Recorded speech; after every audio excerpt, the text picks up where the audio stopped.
भगवान का भजन कभी व्यर्थ नहीं जाता। जैसे श्री राजर्षि भरत जी अपने भगवान की प्राप्ति के लिए राज्य को त्याग दिया, रानियों को, पुत्रों को, परिवार को त्याग दिया और गंडकी नदी के किनारे एकांत में भजन कर रहे थे। एक दिन वो गंडकी नदी में भगवान सूर्य को अर्घ दे रहे थे। एक मृगी गर्भवती थी जो प्रसव होने ही वाला था, वो पानी पीने के लिए आई।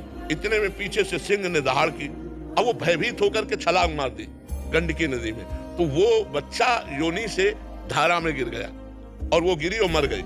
भरत जी ने दृश्य देखा, माँ तो उसकी मर गई और बच्चा बहता हुआ जा रहा है। दौड़ पड़े, उस बच्चे को उठा के लाए। ऐसा कोई भी दयावान करेगा। अब उसे कुटी में रखा तो बड़ा दुलार करने लगे। धीरे धीरे हरी हरी दूब तोड़ के लाते, अपने गोदी में लिए रहते। अब जो ममता अपने पुत्रों में थी पूरी हिरण में हो गई।